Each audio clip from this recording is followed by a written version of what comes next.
ఈ మధ్య కాలంలో ఉన్న ట్రెండింగ్‌లో అందరూ ప్రింట్స్ కట్టే కుట్టించుకుంటారు. అలాంటప్పుడు ఏమైతుందంటే కంప్యూటర్ వర్క్ బ్లౌజులయితే మనకొస్తా ఉంటాయి గదా!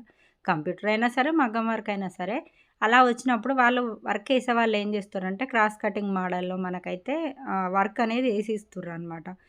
అలాంటప్పుడు మనకు ఈ కటింగ్ చేసేటప్పుడు క్లాత్ అనేది సరిపోతలే. అంటే ప్రింట్స్ కట్ చేయడానికి క్లాత్ అనేది సరిపోతలే. అదేవిధంగా క్రాస్ కటింగ్‌లో గూడా ఒక్కొక్కసారి చాలా అతుకులైతే పడతా ఉంటాయి.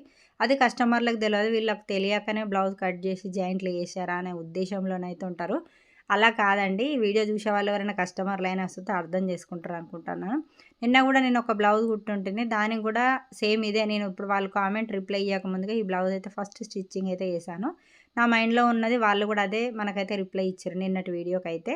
ఇగ ఇలానైతే మనం నెక్ అనేది ఫస్టు అంటే నెక్ డిజైన్ ముందు నెక్ డిజైన్ సెపరేట్ క్లాత్ అనేది కట్ చేసుకొని లోపల సైడ్ పెట్టేసి కుట్టి మనం ఉల్టా ఎట్లా ఏస్తాం అదే విధంగానైతే ఇప్పుడు వీడియోలో చూపించిన విధంగా ఉల్టా ఏసుకొని కుట్టిన తర్వాత ఈ సైడ్‌కొచ్చేసి అయితే మనం వర్క్ కట్ చేసేటప్పుడు మాత్రం ఇటు సైడ్ హాఫ్ ఇంచ్, అటు సైడ్ హాఫ్ ఇంచ్ అయితే ఉంచుకోండి. ఎందుకంటే మళ్ళీ తర్వాత కరెక్ట్ మీరు డిజైన్ వరకే కట్ చేస్తే కుట్టేటప్పుడు చాలా ప్రాబ్లమ్ అయితదనమాట.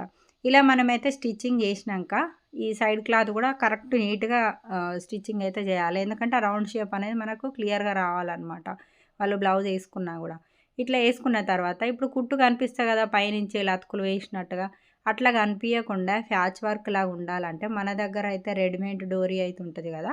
ఆ రెడీమేడ్ డోరీని ఇట్లా మిషన్ కింద టంచన్ కింద పెట్టేసి, మనం కుట్టు ఎక్కడి నుంచెళ్ళి వస్తుందో, ఆ కుట్టు దగ్గర నుంచెళ్ళి ఈ ఆహ్, స్టిచ్చింగ్ అయితే రావాలనమాట. రౌండ్ షేప్ అనేది కరెక్ట్ ఉండాలి. అట్లయితేనే మళ్ళా బ్లౌజ్ బాగొస్తది. ఇట్లనైతే ప్యాచ్ వర్క్ లాగొస్తది. టంచన్ కింద నుంచెల్లి గూడా ఈ థ్రెడ్ అనేది వస్తది. ఎందుకంటే పాదం మధ్యలో నుంచెల్లి థ్రెడ్ అనేది రావాలే. ఓకేనా? చూసారు గానీ వీడియో నచ్చితే ఖచ్చితంగా లైక్ చేయండి. నచ్చినట్టయితే షేర్ గూడా చేయండి. ఎవరైనా కొత్తగా ఇలాంటి వాళ్ళకి టైలర్‌లకు ఏదైనా ప్రాబ్లమ్ ఉంటే. ఓకేనా ఫ్రెండ్స్?